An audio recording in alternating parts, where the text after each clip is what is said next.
I'm Irish Chalahi. And I'm Joanne Lanning. And we're here to bring you the news you need to know, want to know, and should know to get you through your week.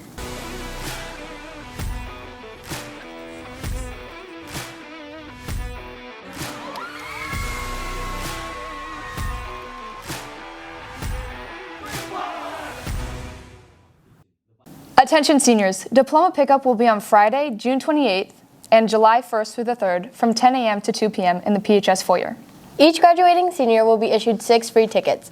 They will be distributed on May 22nd and 23rd before and after school and during lunches outside the main office. Each graduating senior will be given a one-time code and a link to purchase up to 3 extra tickets from June 3rd through the 6th. Please do not lose your code, and remember, no tickets will be sold at the door. There is an informational meeting on summer football on Tuesday, May 14th at 5:30 p.m. in the PHS Commons. Reach out to Coach Grout with any questions. With the year coming to an end, please remember our school's guidelines. There are no firearms of any sort on school grounds. This includes water guns and Nerf guns. Also, please remember the rules of the road while driving to keep yourself safe. Next, over to Jack Murdoch and Sam Canyon with their national video submission. In Kansas City, there's a museum with a tall tower, an interesting design, and history dating back to 1926. This is the World War I Memorial Museum. World War I is an often overlooked war in American history, for a number of reasons, not the least of which is the grim nature of the subject. Many adults can't stomach it, but this begs the question, how do we educate the kids? The Little War is an exhibit used to educate about the war in a way more appropriate way for younger generations. I came into the position of Vice President of Education and Interpretation actually through being a high school history teacher. Little kids are really able to understand some big ideas when they're in a museum space if we're asking the right questions.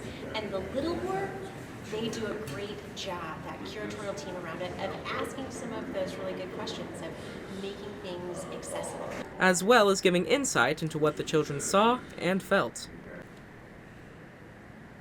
If I start talking about the World War I era, it's going to feel like I'm really talking about today. So, all of the students who are our next generation of citizens of the United States, they should spend a little bit of time learning about World War I, because there are lessons to learn about what we should do, and definitely a lot of lessons about what we shouldn't. If you're interested in more information, check out the website on screen now. For Viking Student Media, this was Samantha Canyon and Jack Murdoch. Next, over to our Viking Motorsports. Hi VHS, we're Viking Motorsports. This year we're hosting our 12th annual car show on May 11th at 9:30 in the morning. Vehicle entry fee is $20. Spectators are free. Culinary Club will be there selling hot dogs and cookies, and Viking Blend will be there to sell coffee and other beverages.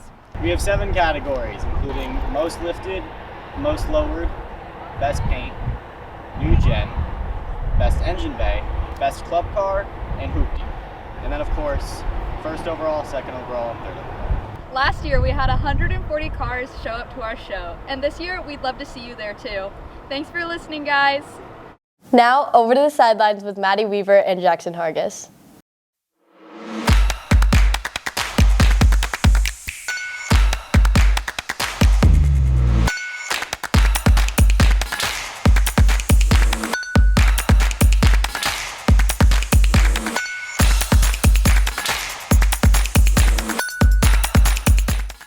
I'm Maddie Weaver. And I'm Jackson Hargis. And welcome back to the Sidelines. The baseball team had a week with both ups and downs. The boys took home wins against Sumner and Rogers and had a tough loss versus Curtis. The team is currently ranked number 2 in state by the WIAA. The softball team took home yet another win against crosstown rivals, the Rogers Rams, with a final score of 6-3. The girls' water polo team also had a successful week, taking home a win against Auburn Mountain View with a final score of 14-12. Thank you for tuning into this week's segment of The Sidelines. And as always, way to go, Vikes!